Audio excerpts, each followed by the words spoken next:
Hi friends, air fryer oil తక్కువ consume చేస్తుంది, healthy food prepare అవుతుంది అని కొనాలనుకుంటున్నారా?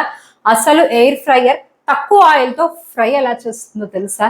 Extreme heat and non stick basket use చేసి food prepare చేసే ఎయిర్ ఫ్రైయర్ అసలు హెల్త్ కి మంచిదేనా? Extreme heat and non stick basket వల్ల క్యాన్సర్ వచ్చే ఛాన్స్ ఉందా? ఆయిల్ లేకుండా అసలు ఫుడ్ క్రిస్పీ ఎలా అవుతుంది? ఈ వీడియోలో ఎయిర్ ఫ్రైయర్ గురించి చాలా నిజాలు అయితే చెప్తాను. అసలు ఎయిర్ ఫ్రైయర్ అంటే ఏంటి? చాలా మంది ఎయిర్ ఫ్రైయర్ అంటే ఎయిర్ తో ఫుడ్ ని ఫ్రై చేస్తుంది అని అనుకుంటారు, కానీ అది అసలు కరెక్ట్ కాదు. ఎయిర్ ఫ్రైయర్ ఒక స్మాల్ కన్వెక్షన్ ఓవెన్, అంటే కన్వెన్షనల్ ఓవెన్ లాగా హీట్ ప్రొడ్యూస్ చేస్తుంది, కానీ చాలా కాంపాక్ట్ సైజ్ లో ఉంటుంది. డీప్ ఫ్రైయర్ లో ఆయిల్ హీట్ అయ్యి ఫుడ్ ని కుక్ చేస్తుంది, కానీ ఎయిర్ ఫ్రైయర్ లో ఆయిల్ ప్లేస్ లో హాట్ ఎయిర్ వర్క్ చేస్తుంది. అందుకే ఎయిర్ ఫ్రైయర్ అనే పేరు వచ్చింది. ఎయిర్ ఫుడ్ ని ఫ్రై చేయదు, హాట్ ఎయిర్ ని వెరీ హై స్పీడ్ లో సర్క్యులేట్ చేసి కుకింగ్ ప్రాసెస్ ని కంప్లీట్ చేస్తుంది. ఎయిర్ ఫ్రైయర్ ఎలా వర్క్ చేస్తుంది? ఎయిర్ ఫ్రైయర్ లోపల టాప్ సైడ్ లో ఒక పవర్ఫుల్ హీటింగ్ ఎలిమెంట్ ఉంటుంది. హీటింగ్ ఎలిమెంట్ ఆన్ అయ్యాక అది హై టెంపరేచర్ జనరేట్ చేస్తుంది. దాని పక్కనే ఒక హై స్పీడ్ ఫ్యాన్ ఉంటుంది. ఈ ఫ్యాన్ కంటిన్యూస్ గా హాట్ ఎయిర్ ని బాస్కెట్ లోపల ఉన్న ఫుడ్ చుట్టూ 360 డిగ్రీస్ లో సర్క్యులేట్ చేస్తుంది. ఫర్ ఎగ్జాంపుల్, మీరు ఫ్రెంచ్ ఫ్రైస్ బాస్కెట్ లో పెట్టారు అనుకుందాం. టెంపరేచర్ 180 డిగ్రీస్ కి సెట్ చేశారు. హీటింగ్ ఎలిమెంట్ హీట్ అనేది ప్రొడ్యూస్ చేస్తుంది. ఫ్యాన్ ఆ హీట్ ని ఫుడ్ మీద అన్ని సైడ్స్ నుంచి ఈక్వల్ గా సర్క్యులేట్ అయ్యేలా చేస్తుంది. దానివల్ల ఫుడ్ అవుటర్ లేయర్ మాయిస్ట్ అనేది స్లోగా రిమూవ్ అయిపోయి ఒక క్రిస్పీ టెక్స్చర్ అనేది డెవలప్ అవుతుంది. లోపల మాత్రం మాయిశ్చర్ మెయింటైన్ అవ్వడం వల్ల ఇన్సైడ్ మళ్ళీ సాఫ్ట్ గానే ఉంటుంది. అందుకే ఎయిర్ ఫ్రైయర్ లో డీప్ ఫ్రై చేసిన ఫీలింగ్ వచ్చినా యాక్చువల్ గా ఫుడ్ ఆయిల్ లో మునిగిపోదు. ఆయిల్ లేకుండా అసలు క్రిస్పీ ఫుడ్ ఎలా వస్తుంది? క్రిస్పీ టెక్స్చర్ రావడానికి కంపల్సరీ ఆయిల్ అవసరం అని అందరికీ అనిపిస్తుంది, కానీ యాక్చువల్ గా క్రిస్పీ టెక్స్చర్ రావడానికి హీట్ అండ్ మాయిశ్చర్ ఎవాపరేషన్ అనేది చాలా ఇంపార్టెంట్. ఎయిర్ ఫ్రైయర్ లో high speed hot air food surface నుంచి మాయిశ్చర్ అనేది తీసేస్తుంది.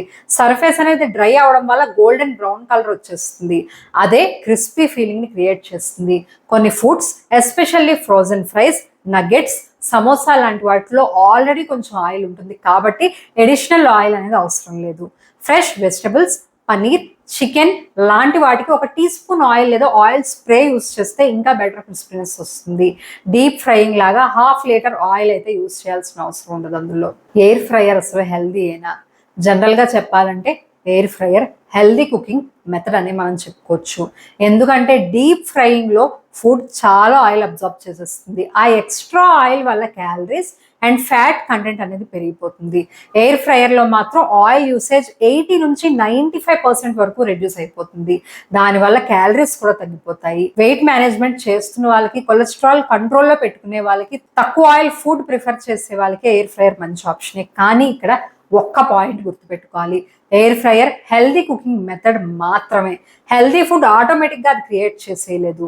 మీరు రోజు french fries, chicken nuggets, frozen snacks air ఫ్రైయర్లో చేసి ఎక్కువ క్వాంటిటీలో తింటే అది హెల్దీ డైట్ మాత్రం అవ్వదు.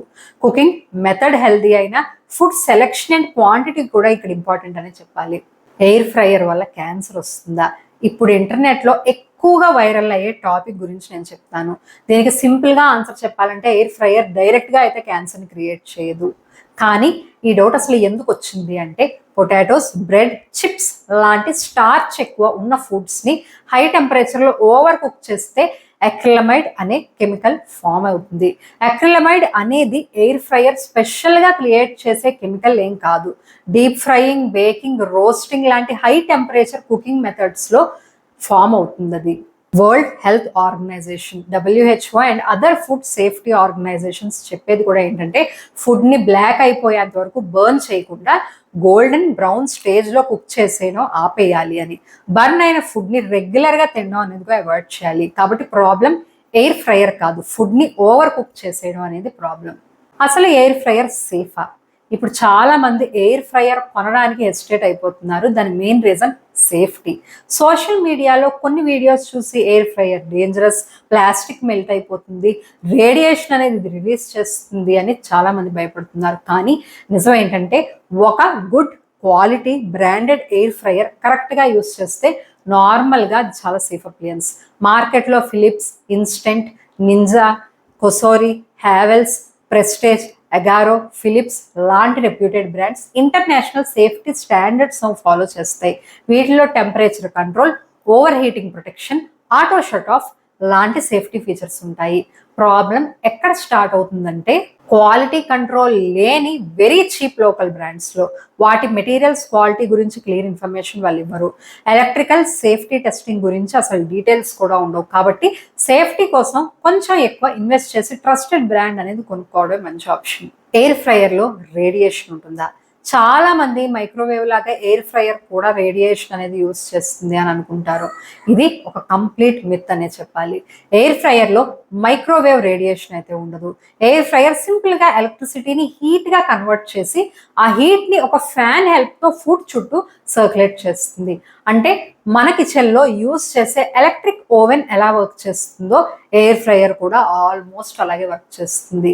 కాబట్టి రేడియేషన్ గురించి అన్నెసెసరీగా టెన్షన్ పడాల్సిన అవసరం అయితే లేదు. ఇంకా non stick coating డేంజరస్సా?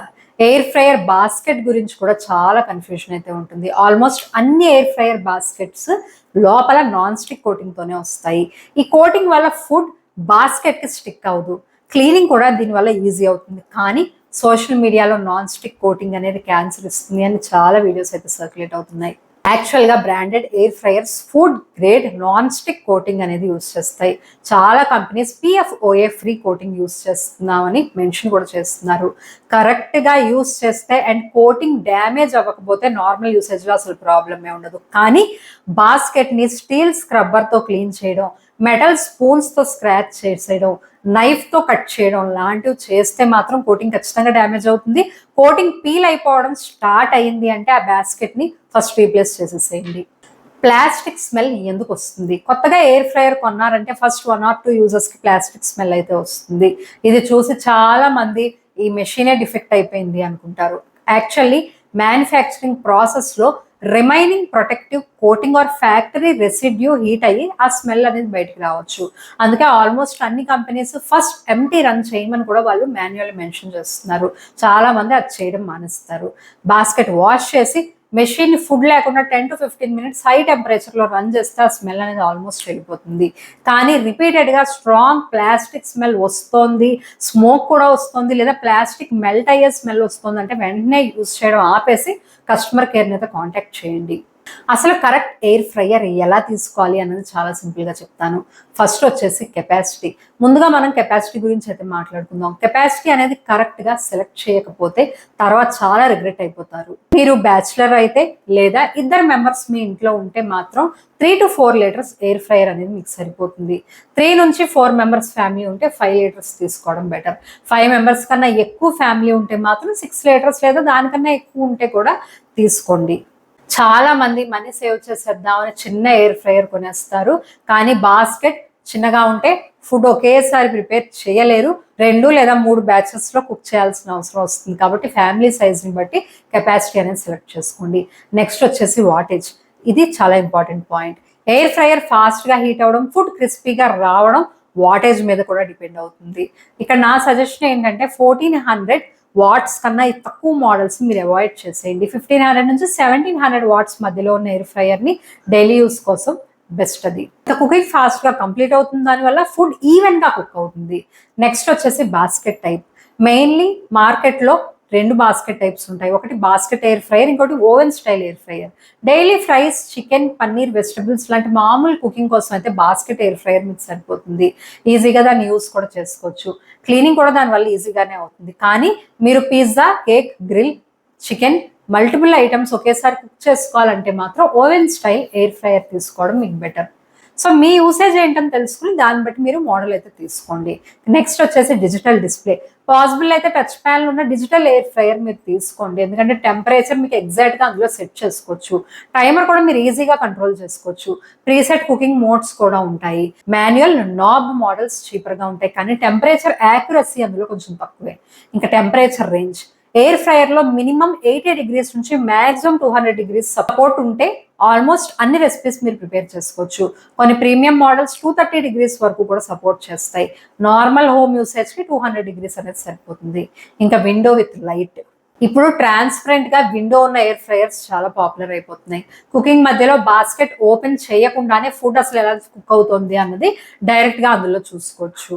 Basket frequently open చేయకపోవడం వల్ల కుకింగ్ కూడా బెటర్గా ఉంటుంది. ఇది కంపల్సరీ ఫీచర్ ఏం కాదు, కానీ మీకు ఆప్షన్ పాసిబిలిటీ ఉంటే మాత్రం తీసుకోండి. Next shake reminder. French fries, nuggets, vegetables లాంటి ఫుడ్ మధ్యలో ఒక్కసారి ఇలా షేక్ అయితే చేయాలి. కొన్ని ఎయిర్ ఫ్రైయర్స్ ఆటోమేటిక్గా రిమైండర్ బీప్ అనేది ఇస్తాయి. బిగినర్స్కి ఫీచర్ ఉంటే చాలా యూస్ఫుల్గా ఉంటుంది. నెక్స్ట్ వచ్చేసి నాన్ స్టిక్ బాస్కెట్ క్వాలిటీ. అన్ని ఎయిర్ ఫ్రైయర్స్ నాన్ స్టిక్ బాస్కెట్తోనే వస్తాయి. ఫుడ్ గ్రేడ్ కోటింగ్ ఉన్న బ్రాండెడ్ ప్రోడక్ట్స్ మాత్రమే మీరు తీసుకోండి. బాస్కెట్ని మెటల్ స్పూన్తో స్క్రాచ్ చేయకుండా సాఫ్ట్ స్పాంజ్తోనే క్లీన్ చేస్తే కోటింగ్ చాలా రోజులు బాగా వస్తుంది. నెక్స్ట్ వచ్చేసి warranty and service. Air fryer కొనే ముందు కంపెనీ సర్వీస్ సెంటర్ మీ సిటీలో ఉందో లేదో చెక్ చేసుకోండి. మినిమం 1 year వారంటీ అయితే కంపల్సరీ ఉండాలి. స్పేర్ బాస్కెట్ అవైలబిలిటీ ఉన్న బ్రాండ్స్ని ప్రిఫర్ చేస్తే ఇంకా మంచిది. సో అసలు ఎలాంటి ఎయిర్ ఫ్రైయర్స్ అవాయిడ్ చేసేయాలి, ఇది చాలా ఇంపార్టెంట్. ప్రైస్ చాలా తక్కువ ఉంది అని చెప్పి అన్నోన్ బ్రాండ్స్ అస్సలు కొనకండి. BIS సర్టిఫికేషన్ లేని ప్రోడక్ట్స్ అయితే అసలు అవాయిడ్ చేసేయండి. బ్రాండ్కి వెబ్సైటే లేకపోతే అది కూడా తీసుకోకండి. వారంటీ లేని ప్రోడక్ట్స్ కూడా అవాయిడ్ చేయండి. 1200 watts కన్నా తక్కువ పవర్ ఉన్న ఎయిర్ ఫ్రైయర్స్ కూడా అవాయిడ్ చేయడం బెటర్ ఆప్షన్ అని చెప్తాను నేను. కస్టమర్ రివ్యూస్ కూడా చదవకుండా ఆర్డర్ చేసేయకండి. ఫైనల్గా చెప్పాలంటే నా ఒపీనియన్ ప్రకారం ఎయిర్ ఫ్రైయర్ కొనేటప్పుడు ప్రైస్ కన్నా క్వాలిటీ, సర్వీస్, బాస్కెట్ సైజ్ మీద ఎక్కువ ఫోకస్ అయితే చేయండి. 500 లేదా 1000 సేవ్ చేయాలి అని చెప్పి కొంచెం అన్నోన్ బ్రాండ్స్ని, లోకల్ బ్రాండ్స్ని కొనడం కన్నా ఒక ట్రస్టెడ్ బ్రాండ్ ఎయిర్ ఫ్రైయర్ని కొంటే మీకు లాంగ్ టర్మ్లో అది మంచి ఇన్వెస్ట్మెంట్ అవుతుంది. కరెక్ట్ ఎయిర్ ఫ్రైయర్ సెలెక్ట్ చేసుకుంటే మినిమం 5 నుంచి 8 years వరకు మీకు అసలు ఏ ప్రాబ్లం లేకుండా యూస్ చేసుకోవచ్చు. సో ఇది ఎయిర్ ఫ్రైయర్ గురించి నా వీడియో అయితే. మీరు ఇన్ కేస్ ఎలాంటి ఎయిర్ ఫ్రైయర్ తీసుకోవాలో కన్ఫ్యూజ్ అవుతుంటే ఒకసారి కామెంట్ సెక్షన్లో మీ ప్రిఫరెన్స్ చెప్పండి. నేను మీకు బెస్ట్ ఎయిర్ ఫ్రైయర్ అయితే సజెస్ట్ చేస్తాను. మీకు ఇంకా వేరే ఏమన్నా డౌట్స్ ఉంటే నన్ను కామెంట్ సెక్షన్లో అడగండి. ఈ వీడియో మీకు హెల్ప్ఫుల్గా అనిపిస్తే లైక్ చేసి మన ఛానల్ని సబ్స్క్రైబ్ చేసుకోండి. Thank you.